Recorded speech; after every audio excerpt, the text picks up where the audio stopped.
as motion graphic designers, sometimes we're given a Photoshop file or an EPS file or an Illustrator file to build our animations off of. So in this project, we're going to take a Photoshop file of a lower third or motion graphic that we're going to build, and then we're going to bring that into After Effects, animate it, add some layer styles in After Effects, and then export that out as a motion graphic template that we can then use in Premiere. So let's get started with working into Photoshop, adding a few elements, and then prepping that for After Effects. Let's go. Okay, so in Photoshop, I've got my layers palette here on the right-hand side. I've got a few layers going on, just a simple polygon shape layer, and a couple, another shape here that's used as a mask, okay, which basically created this. I've got a group inside this group. I've got a couple rectangles, and that make up my lower third. Now I'll be adding text to this, but I'm going to add my text in After Effects because I'll be able to edit it and create my motion graphic with that there. Technically, we could probably do that too, so let's go ahead, just for the template's sake, let's add some text. So I'm going to go ahead and add some text here. I'm going to click just up here and say name here. And we'll move that into place. And we're going to bring that out of that template right now because I don't want that there. I'm going to bring that up above and adjust my size real quick.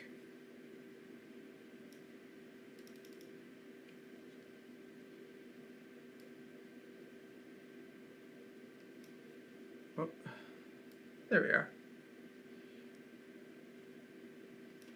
And let's go ahead and change the color of our text.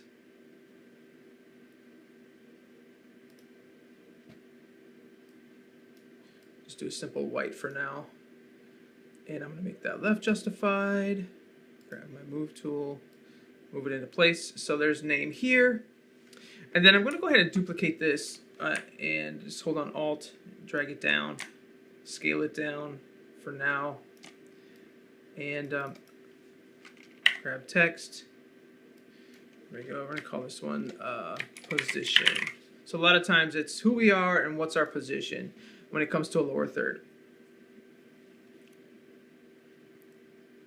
All right, I'm going to adjust the size of my text on that one for now. Yeah, I'm going to change the font. Let's do something.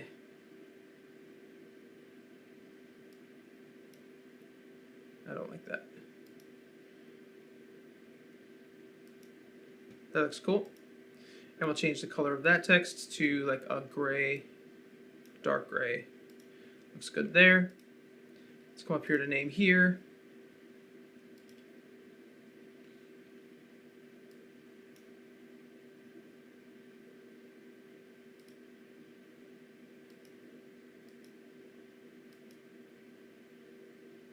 Okay, so there's our text right now, and we can add some effects, like say a drop shadow.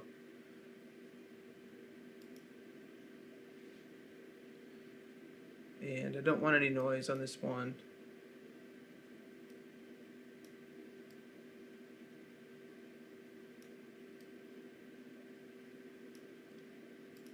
Looks good. All right, so there is our lower third. I've got some drop shadows, I've got some text, and we can adjust the position of our text and stuff later. And now that I've got my two pieces of text there, I'm going to drag them into that group. And so now they're under that group, which is good. And let's go ahead and add an element into our lower third. So we're going to work with shapes this time. And it's really cool if you go to Window, go down to Shapes, this window will pop up here. And these are some preset or pre-built shapes that you can choose from. You've got wild animals, trees, flowers, boats, some different things. And you can also create your own shapes to use in Photoshop as well. And so I'm just going to grab a shape for now. I'm just grab this, let's just grab this flower here. Drag this flower out. And I'm going to scale this down a little bit because I kind of like the size of that. I like how it fills this hexagon pretty well. And right now it's white. That's totally fine. It's basically the color of the stroke. I'm going to hit Enter on my keyboard. And there we go. So there's my shape. If I click, whoop, If I click off of it, now you can see my shape. And let's go ahead and add an effect to this. I'm going to jump out here and grab, say, a bevel emboss. And I'll make some adjustments to this.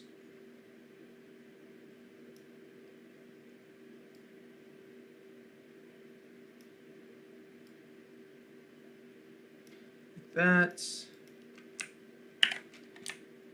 Scale it down just a little bit. There we go.